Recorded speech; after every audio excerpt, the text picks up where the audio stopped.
To the Knowledge Care. दोस्तों, the Knowledge Care में आप सभी भाइयों का हार्दिक स्वागत अभिनंदन है। दोस्तों, crown book page bye page की हमारी श्रृंखला चल रही थी, जिसमें आज हमारा दूसरा दिन है और आज हम पढ़ेंगे वैदिक काल के बारे में। तो वैदिक काल आज हम कंप्लीट करेंगे। वैदिक काल को दो भाग में बांटा गया, पूर्व वैदिक काल और उत्तर वैदिक काल। ठीक है, तो चलिए शुरुआत करते हैं। शुरुआत करने से पहले आप सभी से गुजारिश है कि अगर आप इस चैनल पर नए हैं तो चैनल को सब्सक्राइब कर लें और साथ ही बेल आइकन को दबा दें ताकि सारे नोटिफिकेशंस आपको समय मिल जाए। करते हैं वैदिक काल की जानकारी। जैसा कि नाम से स्पष्ट है, वैदिक काल यानी कि इस काल में ही वेदों की संरचना हुई थी। तो वैदिक काल के बारे में जानकारी हमें कहाँ से प्राप्त होती है? वेदों से प्राप्त होती है। ब्राह्मण साहित्य में वेद सबसे पुराना ग्रंथ है। सबसे पुराना क्या है? वेद। और वेदों में सबसे पुराना है ऋग्वेद। वेद का शाब्दिक अर्थ होता है जानना। जी हाँ दोस्तों, यहाँ से जानकारी मिलती है। तो वेद का शाब्दिक अर्थ क्या है? जानना। वैदिक संस्कृति के संस्थापक कौन थे? तो वैदिक संस्कृति के संस्थापक आर्य को माना जाता है। आर्य शब्द संस्कृत भाषा से लिया गया है। आपसे प्रश्न पूछा जा सकता है कि आर्य किस भाषा का शब्द है? तो यह संस्कृत भाषा का शब्द है, जो भाषाई समूह का पर्याय होने के साथ साथ श्रेष्ठ, अभिजात्य व स्वतंत्र स्थिति को दर्शाता है। वैसे आर्य जो है वो कुलीन संभ्रांत को कहा जाता है, श्रेष्ठ को कहा जाता है। वैदिक संस्कृति ग्रामीण संस्कृति थी। वैदिक संस्कृति कैसी संस्कृति थी? ग्रामीण संस्कृति थी। और आर्यों को लिपि की जानकारी नहीं होने के कारण वे वेद के द्वारा, श्रवण परंपरा द्वारा पीढ़ी दर पीढ़ी पहुंचाते थे। वेद को कैसे पहुंचाते थे? पीढ़ी दर पीढ़ी सुना सुना कर, इसलिए वेद को श्रुति भी कहा जाता है। आइए आगे। वेद को श्रुति कहा जाता है। संपूर्ण वैदिक साहित्य को दो भाग में बांटा गया, एक श्रुति साहित्य और एक स्मृति साहित्य। श्रुति साहित्य का मतलब है सुनकर जो साहित्य लिखा गया, और स्मृति साहित्य का मतलब है श्रुति साहित्य में वेदों के अलावा ब्राह्मण, आरण्यक, उपनिषद इत्यादि आते हैं। ये लंबे समय तक श्रवण परंपरा के आधार से माध्यम से चलते आ रहे हैं। मतलब एक ने सुना, दूसरे को सुनाया, दूसरे ने तीसरे को सुनाया, इसी तरह की श्रृंखला चेन बाय चेन चलती रही। बाद में इनका संकलन किया गया, यानी वेदों का संकलन बाद में किया गया। इसलिए वेद के जनक नहीं लिखे जाते हैं। आपसे प्रश्न पूछा जाता है कि वेदों के संकलन कर्ता कौन है, तो आप जवाब देते हैं महर्षि द्वैपायन वेद व्यास। ठीक है, और उनके पुत्र लोमहर्ष को भी माना जाता है इस कार्य के लिए। वेदों का संकलन करता, इसलिए वेदों का जन्मदाता नहीं कहा जाता है। वेदों का संकलन करता महर्षि कृष्ण द्वैपायन व्यास को माना जाता है, क्योंकि उन्होंने ही वेद का संकलन किया था, इसलिए उन्हें वेद व्यास भी कहा जाता है। स्मृति साहित्य मनुष्यों द्वारा रचित है। स्मृति साहित्य जो है वो मनुष्यों द्वारा रचित है। इसमें वेदांग, सूत्र, ग्रंथ इत्यादि शामिल है। आइए हम वेद को विस्तार से जानते हैं। वेद की संख्या कितनी है? तो वेदों की संख्या 4 है। ऋग्वेद, सामवेद, यजुर्वेद और अथर्ववेद। ये सारी बातें आप जानते हैं, फिर भी रिवीजन के तौर पे एक बार लेते हैं इसको। ऋग्वेद में कुल 10 मंडल हैं। 10 मंडल, 1028 सूक्त और 10,462 ऋचाएँ या मंत्र हैं। इसमें थोड़ा सा जो एक्स्ट्रा पॉइंट है वो है कि 11 बाल खिल्य हैं। 11 बाल खिल्य सहित 1028 सूक्त हैं। इसमें 10,580 मूल मंत्र जो हैं वो 10,580 ही हैं, जिसमें से 10,580 हैं टोटल, जिसमें से 118 दोहराए गए हैं। इसलिए सभी पुस्तकों में 10,462 ऋचाओं का ही उल्लेख मिलता है, यानी कि 118 जो ऋचाएँ हैं या मंत्र हैं उनको रिपीट किया गया है। ठीक है, अब ऋग्वेद के मंत्र का उच्चारण करने वाले को क्या कहा जाता है? होत्री या होता कहा जाता है। यहाँ से डायरेक्ट प्रश्न पूछ लिया जाता है। दूसरे से 7वें मंडल को प्राचीन मंडल या वंश मंडल कहा जाता है, यानी कि दूसरा और 7वां मंडल जो है वो सबसे पुराना मंडल था, इसे वंश मंडल भी कहा जाता है। कृषि संबंधित जानकारी आपको चौथे मंडल से मिलती है। चौथे मंडल से कृषि संबंधी जानकारी मिलती है। गायत्री मंत्र जिसकी रचना विश्वामित्र ने की थी, उसका उल्लेख तीसरे मंडल में। यह सबसे इंपॉर्टेंट क्वेश्चन रहा आपके लिए कि गायत्री मंत्र का उल्लेख ऋग्वेद के किस मंडल में है? तीसरे मंडल में। कृषि संबंधित जानकारी किस मंडल में है? चौथे मंडल में। वहीं दूसरे से सातवें मंडल को क्या कहा जाता है? प्राचीन मंडल या वंश मंडल कहा जाता है। सातवां मंडल किस देवता को समर्पित है? तो वरुण देवता को समर्पित है। वहीं नौवें मंडल के 144 सूक्तों में सोम देवता का उल्लेख है। तो सीधा सीधा प्रश्न बन जाएगा, गायत्री मंत्र किस मंडल में है? तीसरे मंडल में है। किस मंडल से कृषि संबंधित जानकारी मिलती है? चौथे मंडल से मिलती है। सातवां मंडल किस देवता को समर्पित है? वरुण देवता को समर्पित है। नौवां मंडल किस देवता को समर्पित है? तो वो सोम देवता को समर्पित है। इसमें कुछ महिलाएं भी शामिल हैं जो विदुषी महिलाएं हैं, जिन्होंने ऋग्वेद में अपनी ढेर सारा योगदान दिया, यानी कि ऋचाओं की रचना की, जिनमें है लोपामुद्रा, सिक्ता, अपाला, घोषा इत्यादि ने कुछ ऋचाओं की रचना की। ऋग्वेद में इन महिलाओं को ब्रह्मवादिनी कहा गया। ठीक है, इन महिलाओं को क्या कहा गया? ब्रह्मवादिनी, जिनमें प्रमुख कौन कौन है? लोपामुद्रा, सिक्ता, अपाला और घोषा। लोपामुद्रा, सिक्ता, अपाला और घोषा, इन्हें ऋग्वेद में क्या कहा गया? ब्रह्मवादिनी कहा गया। 10वें मंडल जो कि सबसे लास्ट में लिखा गया, इसमें पुरुष सूक्त का, ये तो काफ़ी महत्वपूर्ण है, इसमें पुरुष सूक्त का वर्णन है और इसमें जो वर्ण है उनको 4 भाग में बांटा गया, जिसमें पुरोहित, क्षत्रिय, वैश्य और शूद्र। ठीक है, ब्राह्मण, क्षत्रिय, वैश्य और शूद्र 4 जातियों का वर्णन किया गया है। वो किस मंडल में है? 10वें मंडल में, और 10वें मंडल के पुरुष सूक्त में है। ठीक है, ऐतरेय और कौशिकी ऋग्वेद के ब्राह्मण हैं।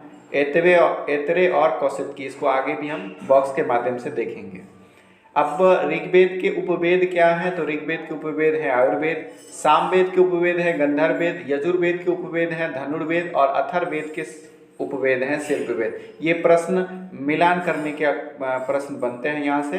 तो ऋग्वेद आयुर्वेद, ठीक है, सामवेद, साम को गंध फैलता है, इस तरह से आप जोड़ लेंगे, सामवेद, गंधर्ववेद, यजुर्वेद, यजुर और धनुर, यजुर धनुर। ठीक है, और अर्थ शिल्प करना होता है, यानी कुछ काम करेंगे तब आपका इनकम होगा, अर्थ होगा। ठीक है, तो अर्थक के लिए क्या होगा? शिल्प होगा। यजुर के लिए क्या होगा? धनुर होगा। साम में गंध होता है तो साम का गंधर्व हो गया। ऋग्वेद से आयु बढ़ती है तो ऋग्वेद आयुर्वेद। ठीक है, ऐतरेय ब्राह्मण में जनपद और राजसूय यज्ञ का उल्लेख मिलता है। क्वेश्चन पूछा जाता है कि जनपद और राजसूय यज्ञ का विवरण कहाँ से मिलता है? तो यह ऐतरेय ब्राह्मण में मिलता है। ऋग्वेद में यमुना का उल्लेख कितनी बार है? यमुना का उल्लेख 3 बार है, और वर्तमान में जो गंगा सबसे पवित्र नदी है उसका उल्लेख ऋग्वेद में मात्र 1 बार है। यानी कि ऋग्वेद के अनुसार गंगा का महत्व उतना नहीं था। ऋग्वेद में सबसे ज़्यादा किस नदी का महत्व था? तो वह था सरस्वती नदी का। इस वेद में सोमरस का वर्णन सबसे ज़्यादा बार किया गया है, तथा इंद्र को पुरंदर यानी कि किला तोड़ने वाला कहा गया है।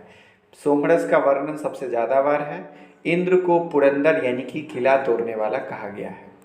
आयुर्वेद ऋग्वेद का उपवेद है, जैसा कि हमने पहले भी चर्चा किया।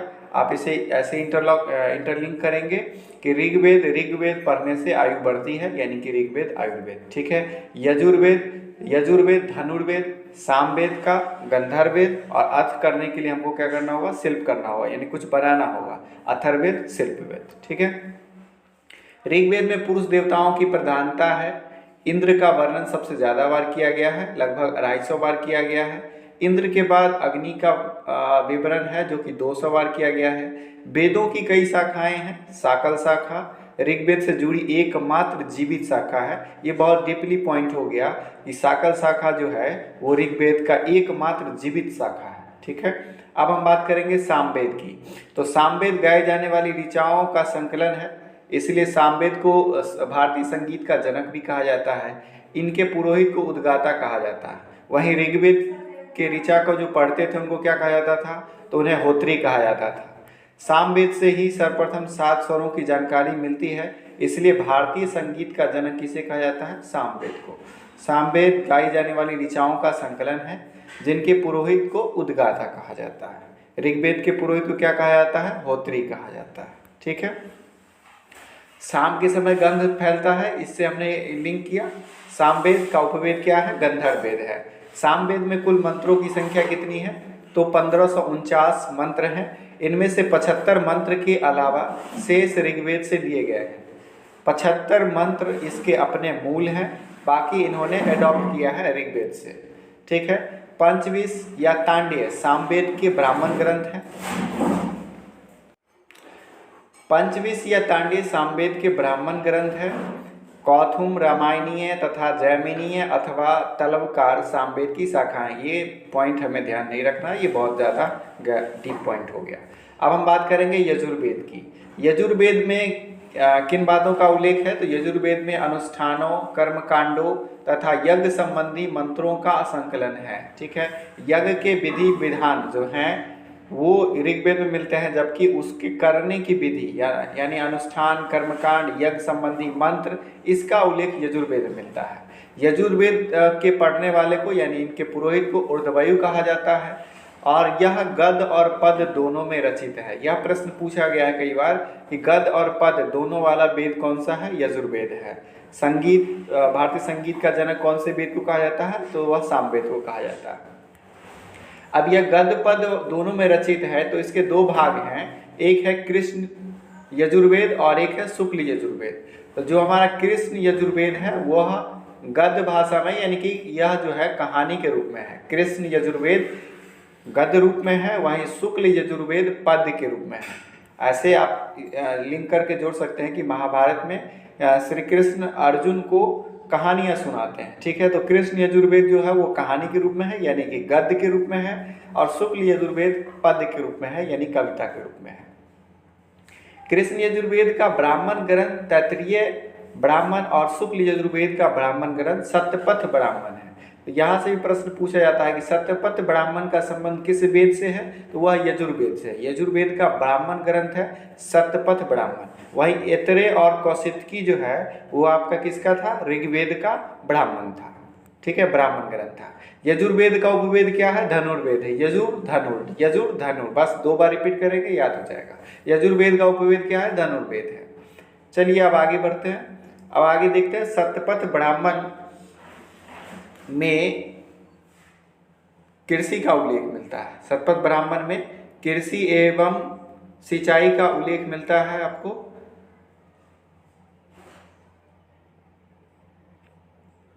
वहीं अथर्ववेद जो कि सबसे लास्ट का वेद है, हमारा अंतिम वेद है। अथर्ववेद चौथा और अंतिम वेद है जिसकी रचना अथर्वा ऋषि ने की थी। किसने की थी? अथर्वा ऋषि ने की थी।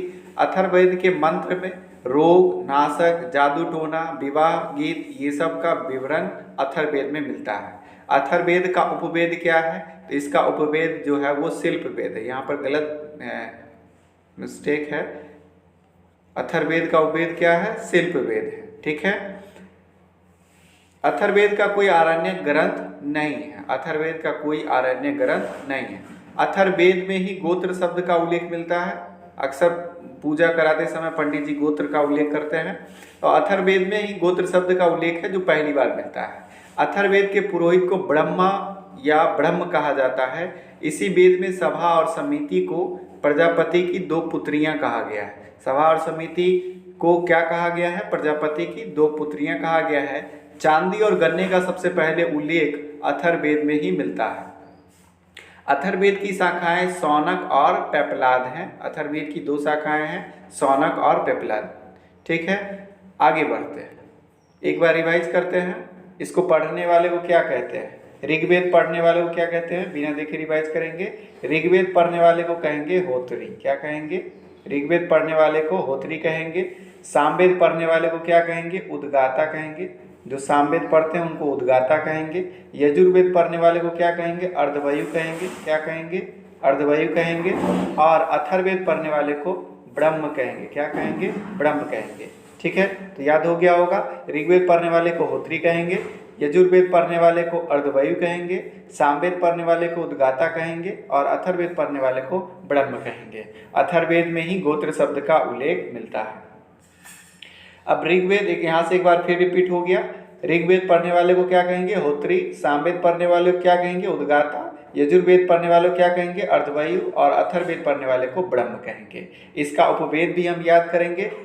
तो ऋग्वेद का उपवेद क्या था? आयुर्वेद, सामवेद का गंधर्ववेद, यजुर्वेद, धनुर्वेद और अथर्ववेद का शिल्पवेद। ठीक है, अथर्ववेद का शिल्पवेद, यहाँ अर्थवेद भी दे रखा है। ठीक है, लेकिन आपको जो प्रश्न पूछा जाता है उसमें ज़्यादातर ऑप्शन शिल्पवेद का आता है। अब कुछ इसके जो ब्राह्मण हैं वो इम्पोर्टेंट हैं, वो देख लेते हैं, क्योंकि मिलान करने के प्रश्न में ये भी आते हैं, और जब आप बीपीएससी लेवल की तैयारी कर रहे हैं तो इस तरह के प्रश्न आपसे अक्सर पूछे जाते हैं। ऋग्वेद में कौन से ब्राह्मण हैं? ऐत्रेय और कौशिकी, दो ब्राह्मण हैं ऋग्वेद से। वहीं सामवेद से कौन कौन से ब्राह्मण हैं? जैमिनीय और तांडेय। यजुर्वेद से शतपथ, ये तो कई बार पूछा गया है, रिपीट है। शतपथ ब्राह्मण का संबंध यजुर्वेद से है। गोपद ब्राह्मण का संबंध अथर्ववेद से है। ठीक है, गोपद ब्राह्मण का संबंध अथर्ववेद से है। ठीक है, चलिए अब आगे हम आरण्यक की बात करते हैं। तो आरण्यक किसको कहते हैं? आरण्य शब्द संस्कृत भाषा का शब्द है और आरण्य का मतलब जंगल होता है। तो ऋषियों द्वारा जंगलों में की जाने वाली रचनाओं को आरण्यक कहा जाता है, यानी ऋषियों ने जंगलों में जो रचनाएं की उन्हें आरण्यक कहा जाता है। ये दार्शनिक रहस्यों से परिपूर्ण है, यानी कि उन्होंने जो देखा परखा इन सब बातों को उन्होंने उल्लेखित कर दिया है। तो ये दार्शनिक मेथड पर आधारित है। आरण्यकों की संख्या 7 है। कितनी संख्या है? आरण्यकों की कुल संख्या 7 है। ये ज्ञान मार्ग और कर्म मार्ग के बीच पुल का काम करते हैं, सेतु का काम करते हैं। ज्ञान मार्ग और कर्म मार्ग के बीच इनका काम है ब्रिज का। ठीक है, ये जो है ब्रिज का काम करते हैं आरण्यक। इनके नाम ब्राह्मण ग्रंथों से जुड़े हैं, जैसे कि ऐत्रेय, बृहदारण्यक, कौशिकी और शतपथ ब्राह्मण। अथर्ववेद का अपना कोई आरण्यक ग्रंथ नहीं है, तो यह एकमात्र वेद है अथर्ववेद जिसका अपना कोई आरण्यक ग्रंथ नहीं है। अथर्ववेद का उपवेद क्या है? शिल्पवेद है। अथर्ववेद का ब्राह्मण क्या है? गोपद ब्राह्मण है। शतपथ ब्राह्मण किस वेद का ब्राह्मण ग्रंथ है? तो यह है आपका यजुर्वेद का। ऐत्रेय और कौशिकी किसका ब्राह्मण ग्रंथ है? ऋग्वेद का है। जैमिनीय किसका है? तो यह आपका सामवेद का है। ठीक है, तो बार बार इसको रिपीट करेंगे तो अपने याद हो जाएगा। उपनिषद की बात करते हैं। उपनिषद वेदों का अंतिम भाग है। ठीक है, अभी हमने आरण्यक देखा। आरण्यक क्या था? ऋषियों द्वारा जंगलों में जो रचनाएं की गई उसको आरण्यक कहा दिया गया। आरण्यक के किसका काम करते हैं? तो ज्ञान मार्ग और कर्म मार्ग के बीच पुल का काम करते हैं, सेतु का काम करते हैं। ठीक है, किस वेद का अपना कोई आरण्यक ग्रंथ नहीं है? अथर्ववेद का नहीं है। उपनिषद वेदों का अंतिम भाग है, इसलिए इसको वेदांत भी कहा जाता है। उपनिषद को क्या कहा जाता है? वेदांत कहा जाता है। उपनिषदों में हमें दार्शनिक चिंतन मिलते हैं, इसमें भी हमें क्या मिलते हैं? दार्शनिक चिंतन मिलते हैं। उपनिषदों की कुल संख्या कितनी है? 108। आरण्यक की संख्या कितनी थी? 7। उपनिषदों की कुल संख्या 108 है, जिनमें से 11 महत्वपूर्ण है। जैसा कि मुंडकोपनिषद से सत्यमेव जयते शब्द लिया गया है।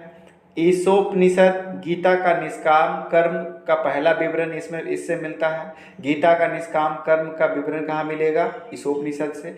ये तो मुंडो सत्यमेव जयते वाला प्रश्न कई एग्जाम्स में रिपीट हुए, कई बार पूछे गए हैं, तो ये तो याद ही हो गया है लड़कों को। ये एक तरह से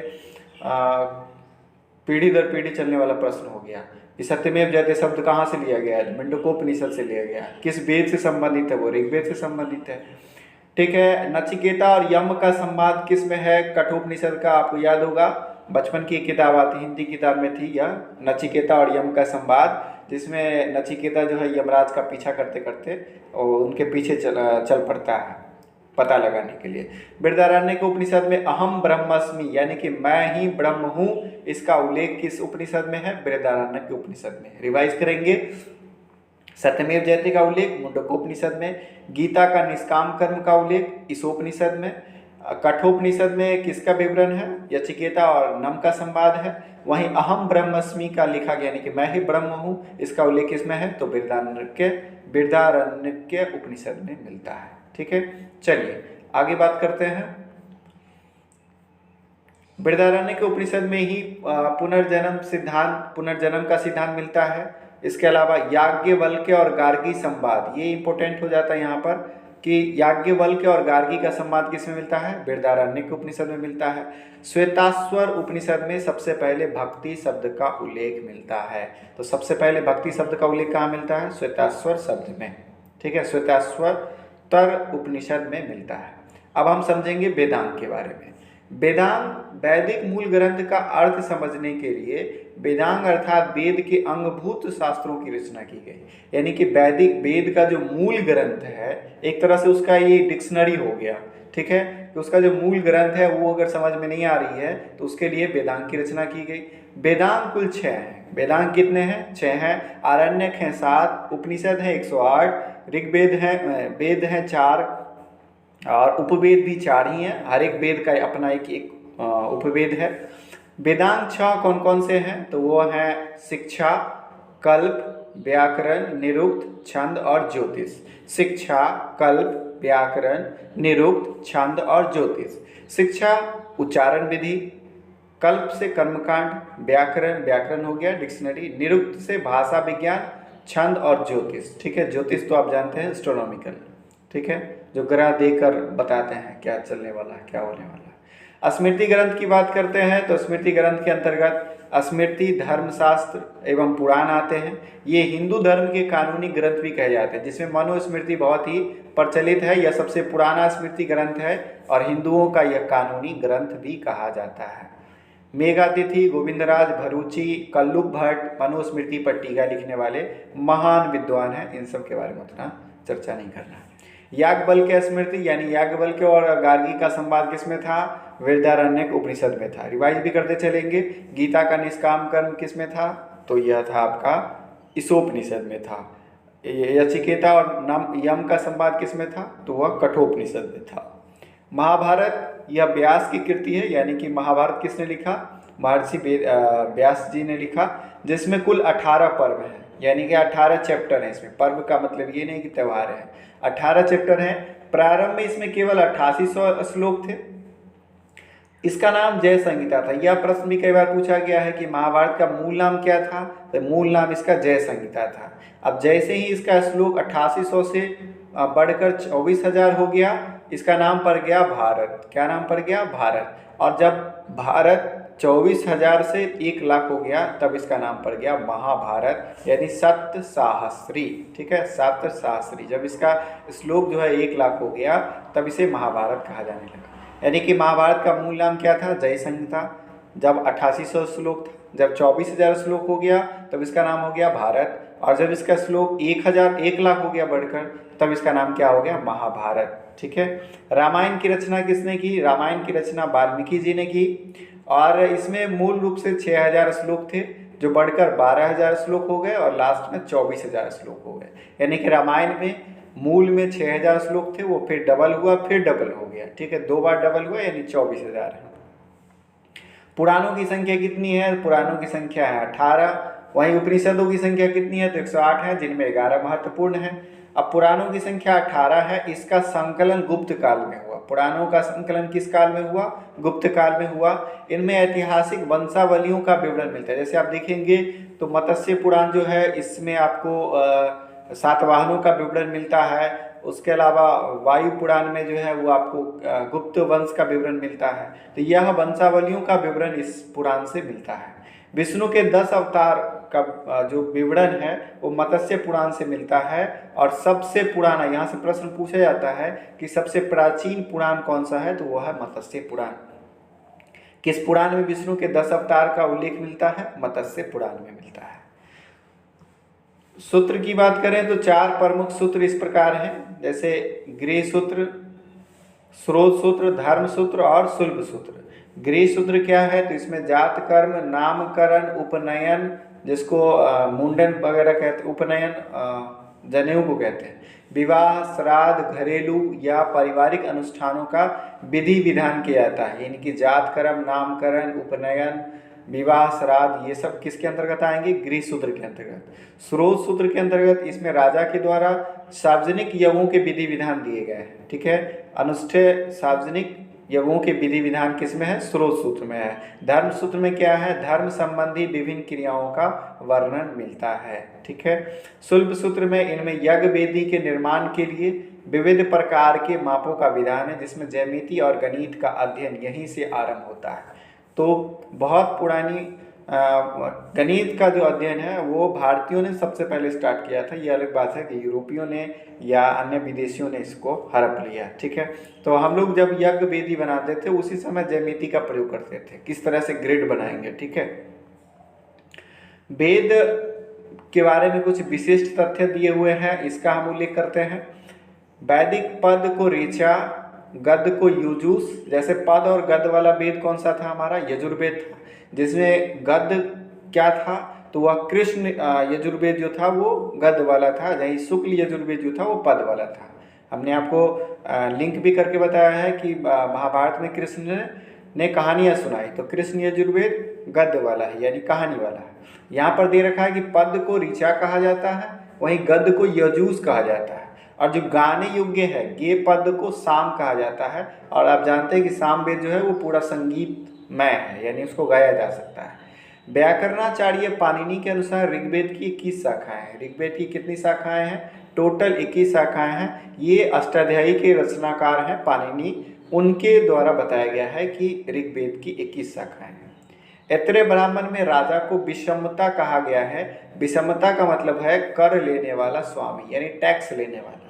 इस हिसाब से मोदी जी भी अभी विषमता है, टैक्स ले रहे हैं महाराज। मत्स्य पुराण में सातवाहन, जैसा कि हमने आपको पहले ही बताया कि मत्स्य पुराण से सातवाहन जो कि सबसे पुराना पुराण है, और इसी में आपको विष्णु भगवान के 10 अवतार का वर्णन मिलता है।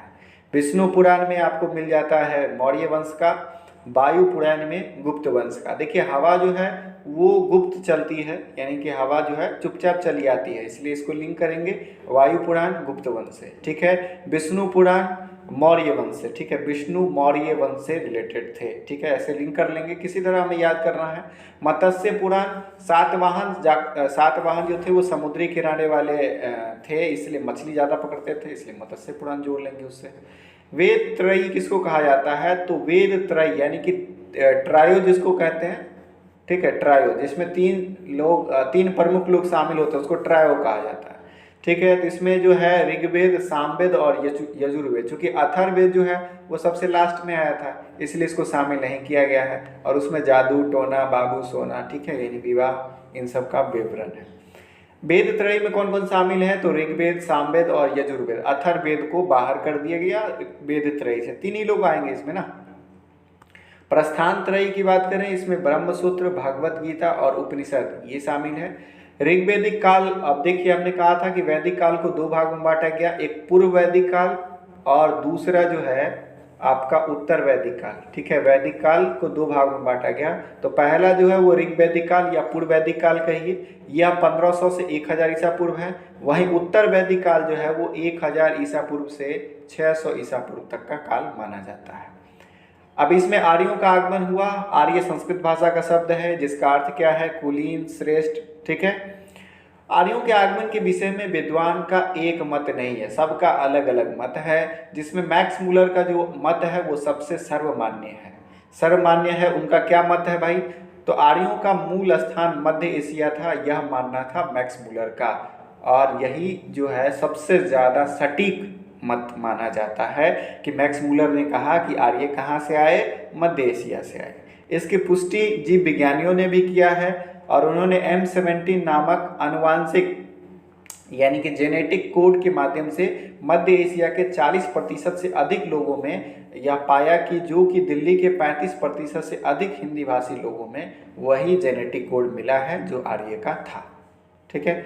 इस आधार पर जीव वैज्ञानिकों ने भी निष्कर्ष निकाला कि आर्य कहाँ से आए? मध्य एशिया से आए। ऐसा किसने कहा? मैक्स मूलर ने कहा, और यह सर्वमान्य तथ्य है। अब कुछ लोग हैं जो हट कर बैठते हैं, उनका भी हमें ध्यान रखना है।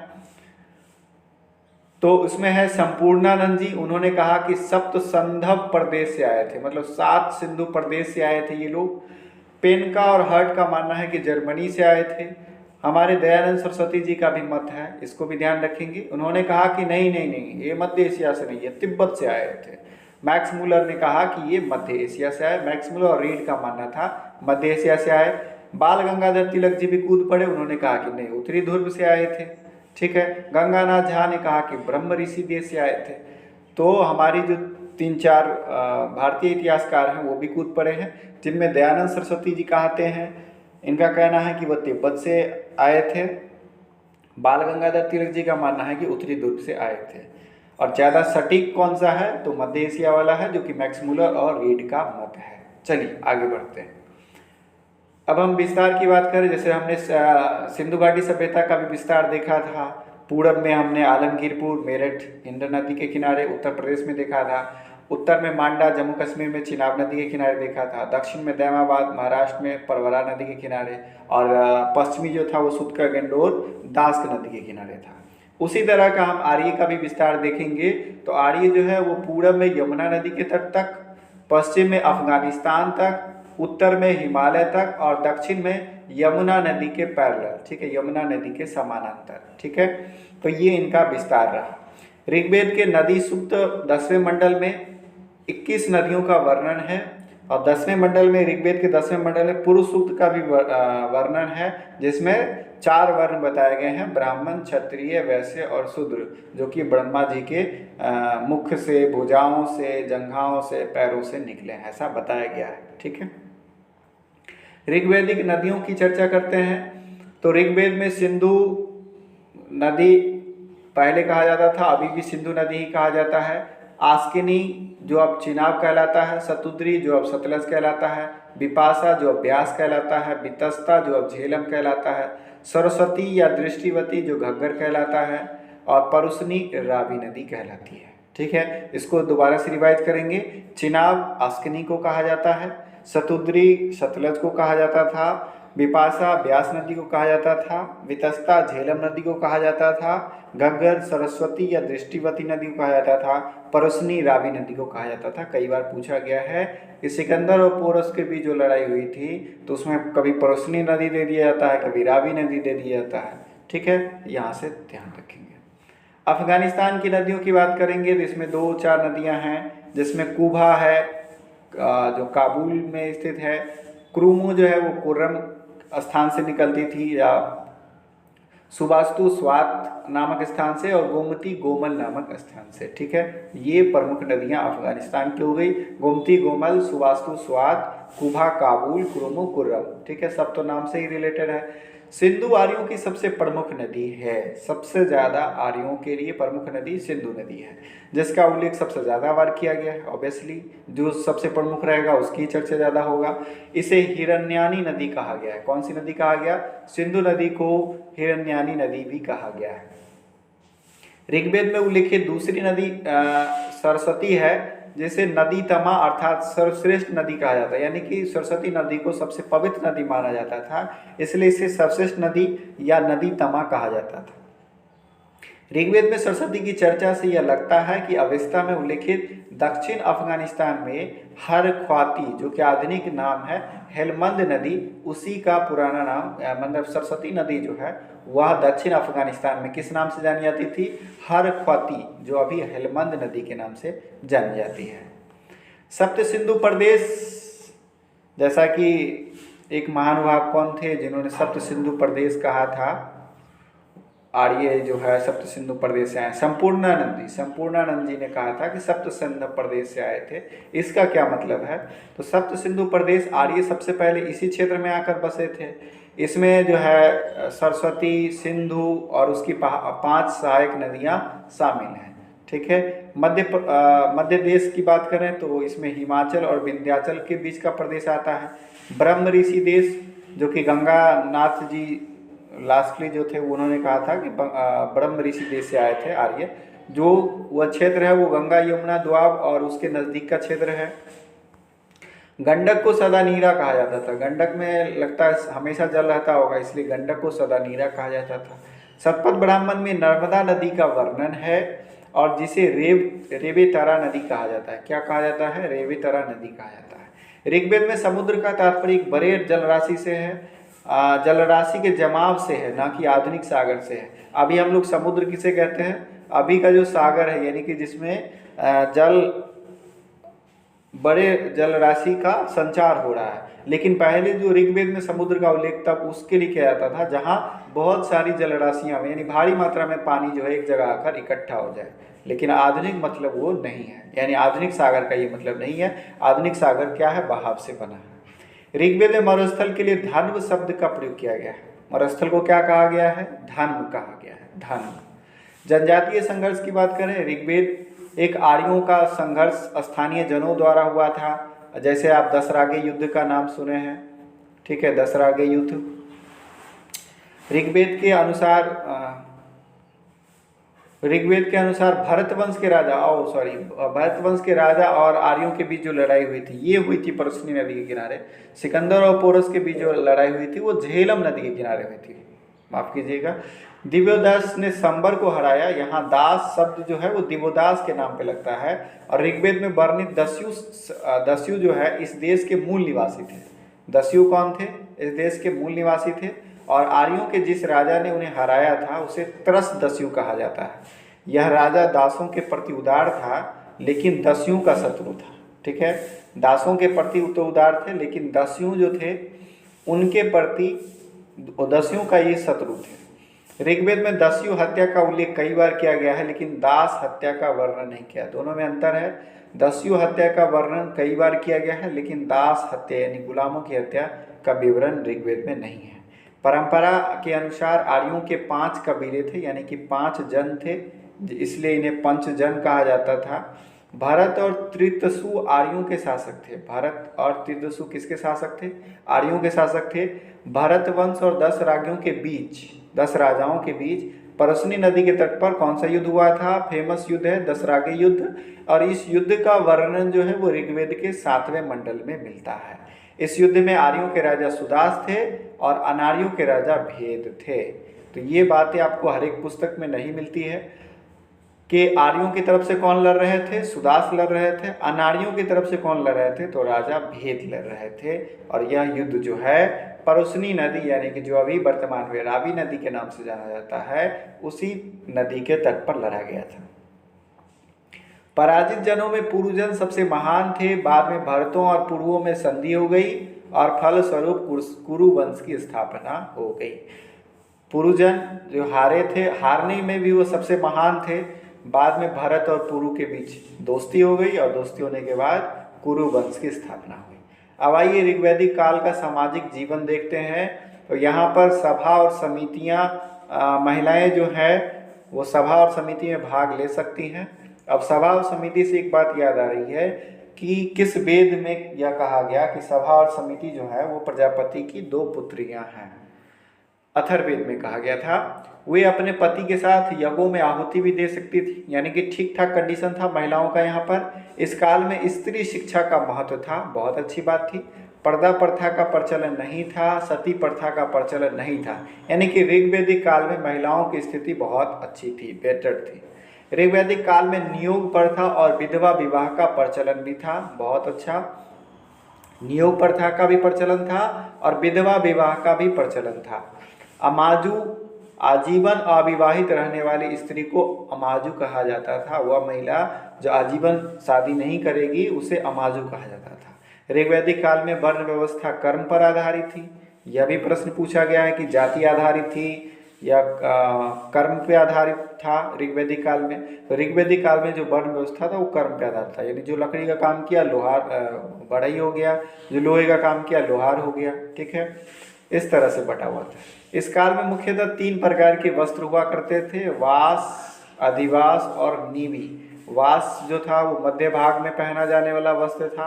अधिवास चादर या ओढ़नी की तरह था और कमर के नीचे वाले वस्त्र को नीवी कहा जाता था, यानी अंडरवेयर को नीवी कहा जाता था। ऋग्वैदिक काल में शाकाहारी और मांसाहारी दोनों प्रकार के भोजन का प्रचलन था और जौ मुख्य फसल थी। जौ यब कहा जाता था। जौ के लिए किस शब्द का प्रयोग किया जाता था? यब शब्द का प्रयोग किया जाता था।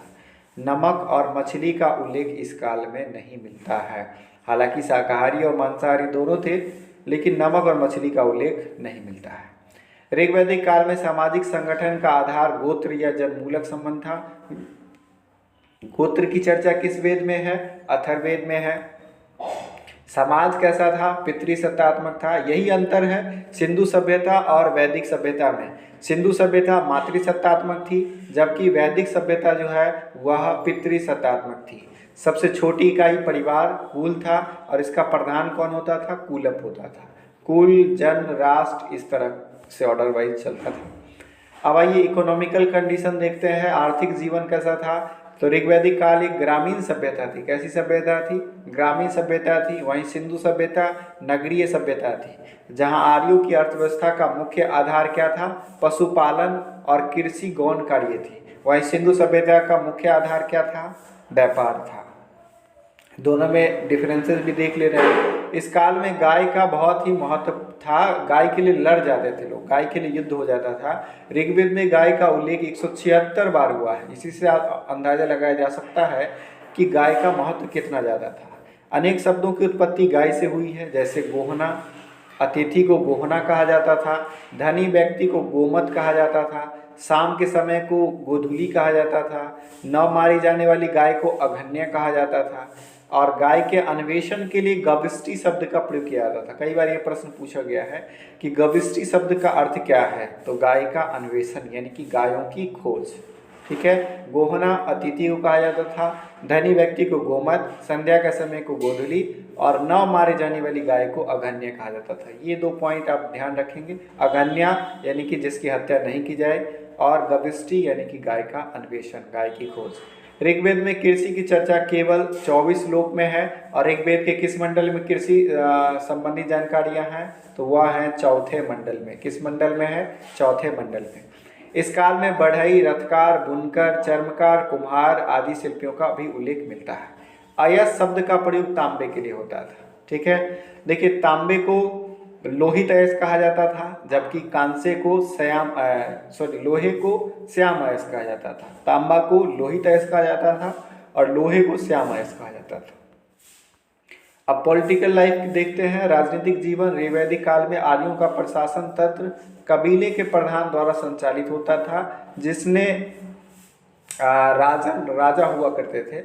अनेक कुल मिलाकर ग्राम होता था। पहले कुल का हेड हो गया कुलप, कुल से बना ग्राम, ग्राम का हेड होता था ग्रामनी, ढेर सारे ग्राम मिलकर हो गए 20 के हेड हो गए विस्पति, और अनेक 20 मिलकर होते थे जन, और जन के हेड होते थे राजन।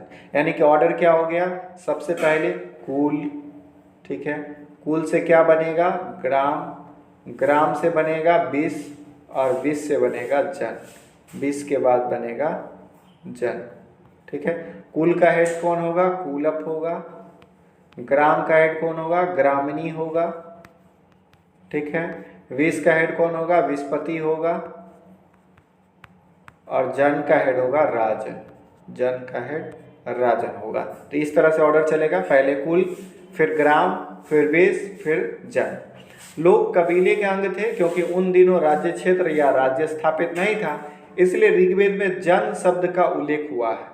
जन शब्द का उल्लेख 275 बार हुआ है, लेकिन जनपद शब्द का उल्लेख एक बार भी नहीं हुआ है। गौर करेंगे कि ऋग्वेद के लिए जनपद शब्द का उल्लेख कितनी बार हुआ है? तो एक बार भी नहीं हुआ है। जनपद या महाजनपद का उल्लेख आपको जो बौद्ध धर्म का जो साहित्य है उसमें मिलेगा आपको। ठीक है। या जैन धर्म के साहित्य में मिलेगा। समिति के प्रमुख को ईशान कहा जाता था। सभा और समिति 2 होते थे, जिसमें समिति के प्रमुख को क्या कहा जाता था? ईशान कहा जाता था।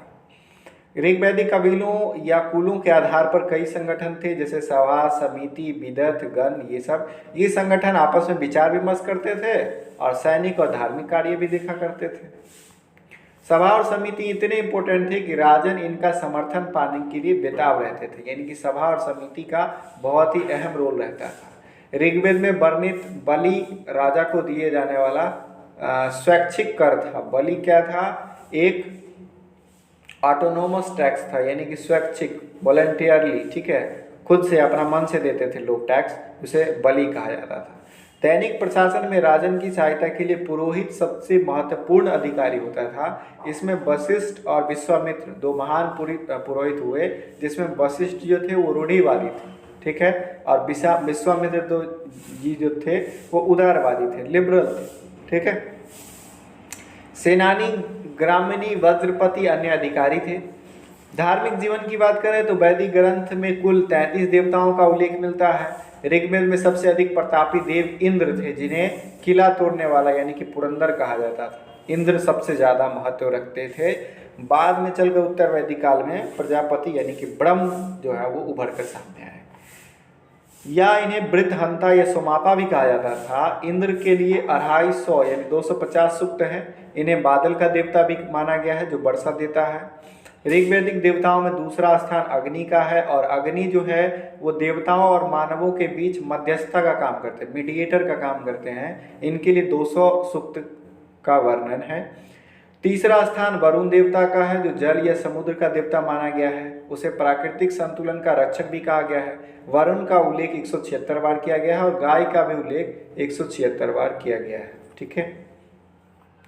सोम, अब प्रमुख देवता यहाँ से भी प्रश्न पूछा जाता है कि सोम किसके देवता थे? वनस्पति के देवता। मरुत किसके देवता थे? आंधी के देवता। उषा प्रगति और उत्थान की देवी थी। ठीक है, जो छठ पर्व में इनकी पूजा की जाती है। पूषण पशुओं के देवता थे। अरण्यानी, अरण्य मतलब जंगल यानी जंगल की देवी। दौ आकाश का देवता, सबसे पुराना देवता दौ यानी आकाश के देवता को दौ कहा जाता था। अब आइए उत्तर वैदिक काल की चर्चा करते हैं 1000 से 600 ईसा पूर्व। उत्तर वैदिक काल में आर्यों का भौगोलिक विस्तार उत्तर में हिमालय जहाँ था वहीं है, दक्षिण में विंध्य पर्वतमाला, हालांकि दक्षिण में कहाँ तक था? यमुना नदी के समानांतर था ऋग्वैदिक काल में। पूरब में कहाँ था? तो वह पूरब में यमुना नदी के तट पर था, और पश्चिम में अफगानिस्तान, तो पश्चिम में अफगानिस्तान तक ही है। पूरब में अब उत्तरी बिहार तक आ गया है। ठीक है, चलिए नेक्स्ट बात करते हैं। सामाजिक संगठन की बात करेंगे तो उत्तर वैदिक काल का जो समाज था वो 4 वर्णों में विभक्त था, 4 वर्णों में बटा हुआ था। ब्राह्मण, क्षत्रिय, वैश्य और शूद्र। इस वर्ण व्यवस्था का आधार कर्म से बदलकर जन्म आधारित हो गया। यही पॉइंट यहाँ पर बनेगा कि ऋग्वैदिक काल में जो वर्ण व्यवस्था था वो किस पर आधारित था? कर्म पर आधारित था। वहीं उत्तर वैदिक काल में जो वर्ण व्यवस्था है वो जन्म आधारित हो गया। ठीक है, यानी कि जो जिस कुल में जन्म लेगा उसी का वो जाति धारण कर लेगा। चारों आश्रम, 4 आश्रम थे, ब्रह्मचर्य, गृहस्थ, वानप्रस्थ और सन्यास। ये ऑर्डर वाइज है। सबसे पहले ब्रह्मचर्य, फिर गृहस्थ जीवन, फिर वानप्रस्थ यानी जंगल की तरफ निकलिए, और सन्यास अंतिम। इसका उल्लेख कहाँ मिलता है? तो जावलोपनिषद में मिलता है। आपसे प्रश्न पूछा जाता है कि चारों आश्रम का उल्लेख कहाँ मिलता है, तो वो जावलोपनिषद में मिलता है। गीता का निष्काम कर्म किस में मिलता है? ईशोपनिषद में मिलता है। ये नचिकेता और यम का सम्मान किसमें मिलता है? कठोपनिषद में मिलता है। वहीं सत्यमेव जयते कहाँ से मिलता है? तो जो आपको मुंडकोपनिषद से मिलता है। उत्तर वैदिक काल में नारियों की स्थिति में गिरावट आ गई। वहाँ ऋग्वैदिक काल में न पर्दा प्रथा था, न सती प्रथा था, विधवा विवाह विधवा विवाह का प्रचलन था। वहाँ पे नियोग प्रथा का भी प्रचलन था। महिलाएं यज्ञों में अपने पति के साथ भाग लेती थी। वहाँ पर स्थितियाँ बहुत अच्छी थी, लेकिन उत्तर वैदिक काल में स्थिति में गिरावट आई। यहाँ क्या हो गया? ऋग्वैदिक काल में जहाँ स्त्रियों का उपनयन संस्कार होता था, वहीं उत्तर वैदिक काल में उपनयन संस्कार बंद हो गए। यानी महिलाओं का जो उपनयन संस्कार है वो उत्तर वैदिक काल आते आते बंद हो गया। अथर्ववेद में कन्या के जन्म की निंदा कर दी गई। ऐत्रेय ब्राह्मण में कन्या को चिंता का कारण बता दिया गया। ऐत्रेय ब्राह्मण में बताया गया कि कन्या जो है वो, कन्या का जन्म जो है वो चिंता का कारण है। तैत्रीय आरण्यक में स्त्रियों को शूद्रवत यानी पतित कहा गया है। तैत्रीय जो आरण्यक है उसमें महिलाओं को पतित का दर्जा दे दिया गया। वहीं शतपथ ब्राह्मण में पत्नी को अर्धांगिनी भी कहा गया। शतपथ ब्राह्मण जो कि यजुर्वेद का ब्राह्मण है उसमें महिलाओं को क्या कहा गया? या पत्नी को क्या कहा गया? अर्धांगिनी कहा गया। विदुषी महिलाएं मैत्रेयी, गार्गी, शलवा, बनवा, काव्यायनी, जैसे वहाँ पर अपाला, घोषा ये सब थी, उसी तरह यहाँ मैत्रेयी, गार्गी, शलवा ये सब इस काल की महत्वपूर्ण विदुषी महिलाएं रही। स्त्रियों का सभा और समिति में भाग लेना बंद हो गया। जो स्त्रियां पतिव्रता नहीं रह जाती थी उनके लिए वरुण प्रभास संपन्न किया जाता था।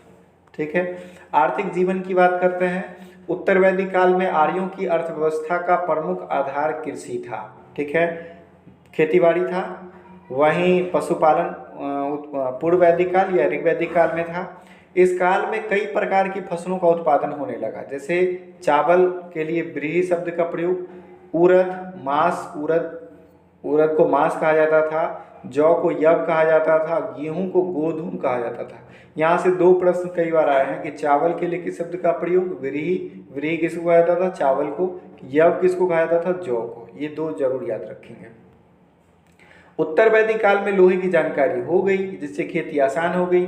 उत्तर वैदिक काल में अयस के दो रूप आ गए, और यहाँ श्याम या कृष्ण अयस लोहा को कहा गया, श्याम या कृष्ण अयस, जबकि तांबा को लोहित अयस या लौह अयस कहा गया। ठीक है, जैसा मैंने पहले भी आपको बताया।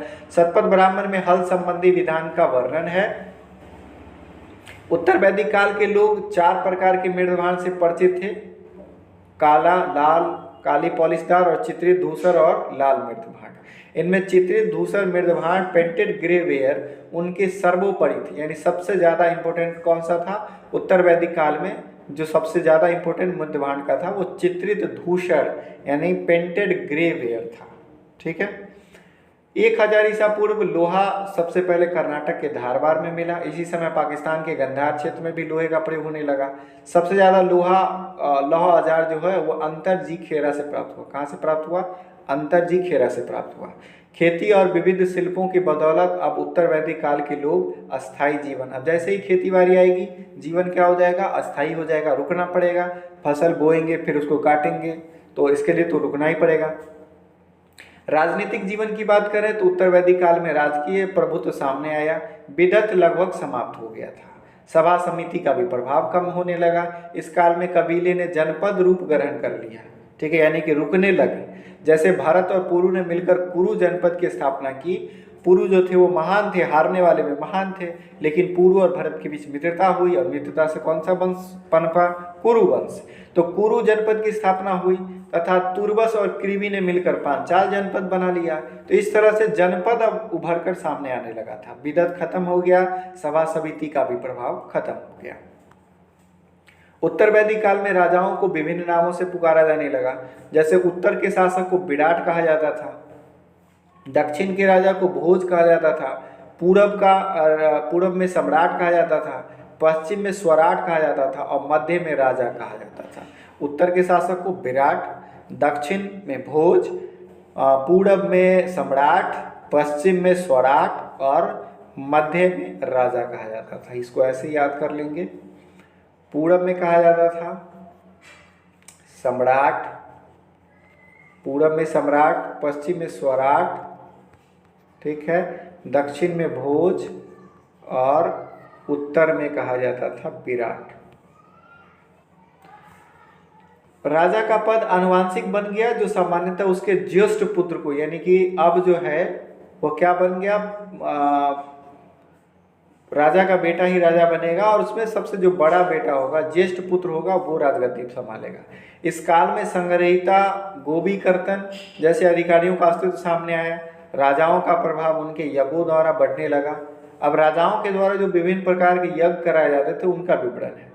राजसूय यज्ञ कब कराया जाता था? तो यह राज्याभिषेक के समय, जब राजगद्दी संभालते थे उस समय। अश्वमेध यज्ञ साम्राज्य विस्तार के लिए भगवान राम ने भी करवाया था अश्वमेध यज्ञ। वाजपेयी यज्ञ क्या होता था? रथ दौड़ की आकांक्षा से, यानी वाजपेयी यज्ञ में शक्ति प्रदर्शन कराया जाता था कि राजा के पास क्या शक्ति है। ठीक है, ताकि जो बगल के जो राजा महाराजा हैं या बगल के जो शासक हैं वो डर जाएं। ठीक है, युद्ध के लिए न तैयार हो। धार्मिक जीवन की बात करें, उत्तर वैदिक काल में धर्म जो है वो कर्म कांड पर आधारित हो गया।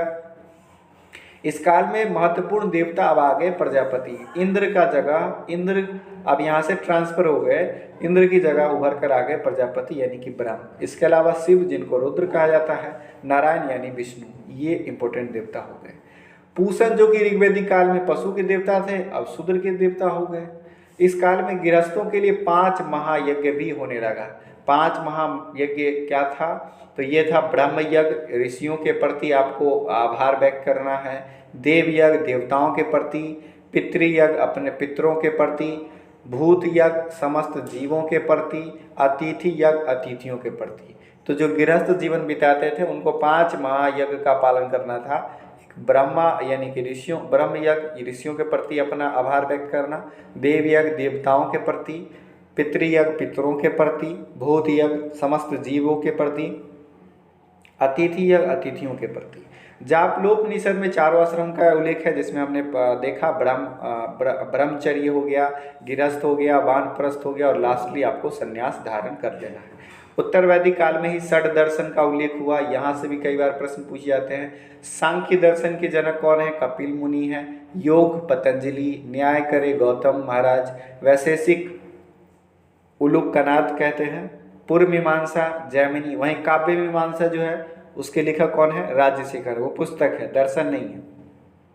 उत्तर मीमांसा बदरायन है। ठीक है, सांख्य दर्शन कपिल मुनि, योग दर्शन पतंजलि, न्याय दर्शन गौतम, वैशेषिक कनाद, पूर्व मीमांसा जैमिनी और उत्तर मीमांसा बदरायन। अब हम 16 संस्कार की बात करते हैं। उत्तर वैदिक काल में 16 संस्कार काफ़ी प्रचलित हुए। सबसे पहले कंसेप्शन, गर्भाधान, उसके बाद पुंसवन, सीमांतोन्नयन, जात कर्म, नामकरण, निष्कर्मण, अन्नप्राशन, चूड़ाकर्म, कर्णछेदन, विद्यारंभ, उपनयन, वेदारंभ, केशांत, समावर्तन, विवाह और अंत्येष्टि। यह 16 संस्कार उत्तर वैदिक काल में काफ़ी प्रभावशाली हुए। इसमें उपनयन संस्कार एक महत्वपूर्ण संस्कार था जो शूद्रों को छोड़कर बाकी तीनों वर्णों के लिए था। ब्राह्मण, क्षत्रिय और वैश्य के बच्चों का उपनयन संस्कार कर्मशः ब्राह्मण के बच्चे उनके जो बच्चे थे उनका 8 वर्ष की उम्र में, क्षत्रिय का 11 वर्ष की उम्र में और वैश्य का 12 वर्ष की अवस्था में होता था। यानी कि यहाँ पर शूद्रों का उपनयन नहीं होता था।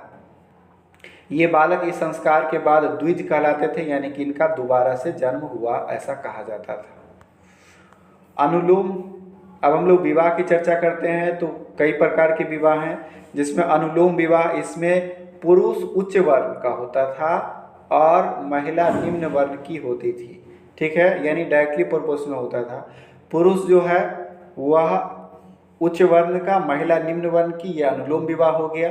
प्रतिलोम विवाह जिसमें महिला उच्च वर्ण की होगी और पुरुष निम्न वर्ण का होगा। ठीक है, जैसे ब्राह्मण, अगर ब्राह्मण पुरुष है और महिला जो है वो क्षत्रिय है, ठीक है, तो यह क्या हो गया?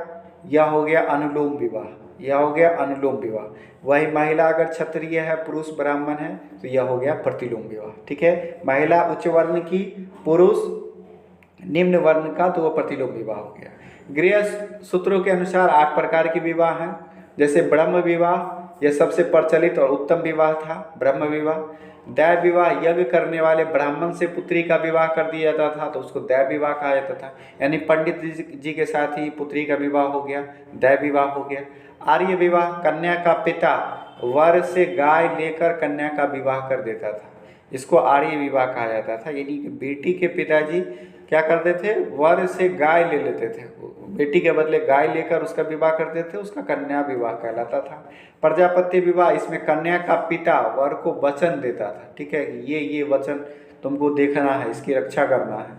असुर विवाह, वर से मूल्य लेकर, यानी कि वर से पैसा लेकर अपनी कन्या को बेचा जाता था, उसे असुर विवाह कहा जाता था। गंधर्व विवाह, यह प्रेम विवाह था जिसमें माता पिता की अनुमति नहीं ली जाती थी, यानी कि आधुनिक जो आपका लव मैरिज है वो किस विवाह के अंतर्गत आता था? गंधर्व विवाह। इसमें पेरेंट्स की रजामंदी नहीं होती है। राक्षस विवाह, इस विवाह में वधू का अपहरण कर लिया जाता था। पैशाच विवाह, यह जबरदस्ती किया जाता था, जबरदस्ती विवाह किया जाता था, इसको पैशाच विवाह कहा जाता था। राक्षस विवाह में वधू का अपहरण हो जाता था। तो कुल 8 प्रकार के विवाह हमने देखे।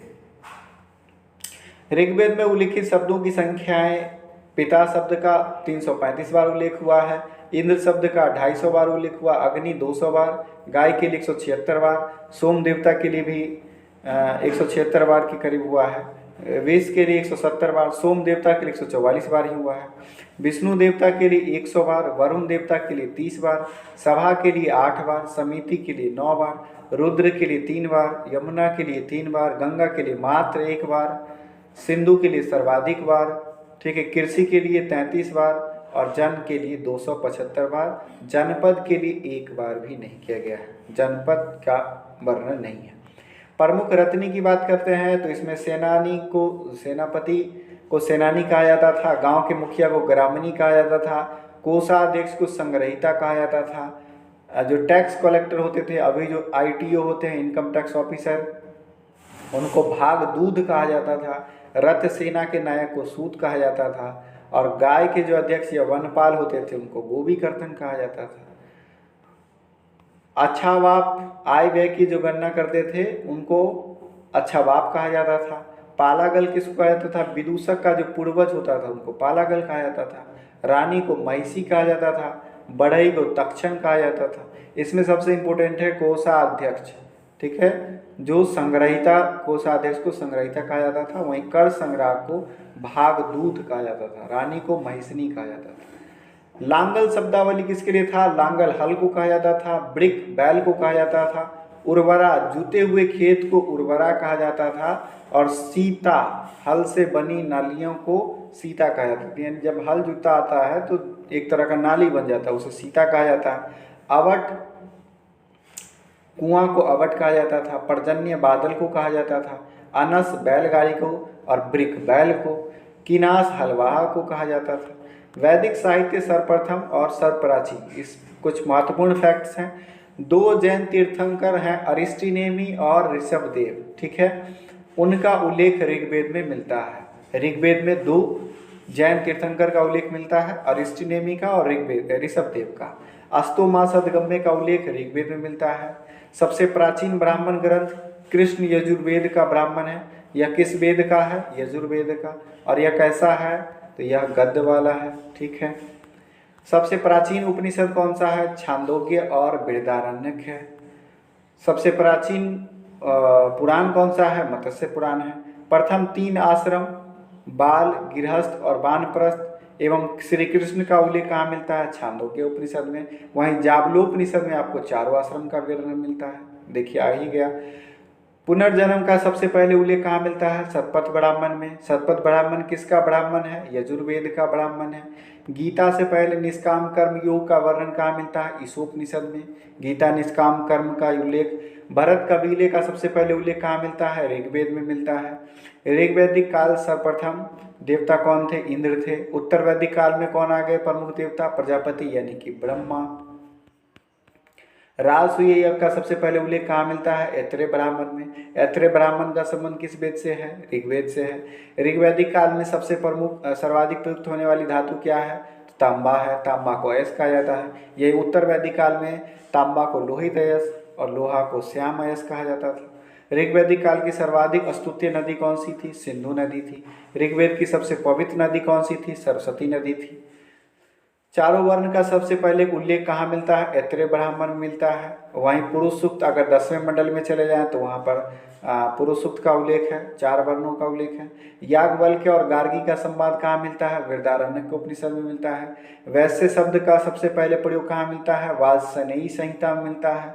श्वेताश्वर उपनिषद समर्पित है किस देवता को?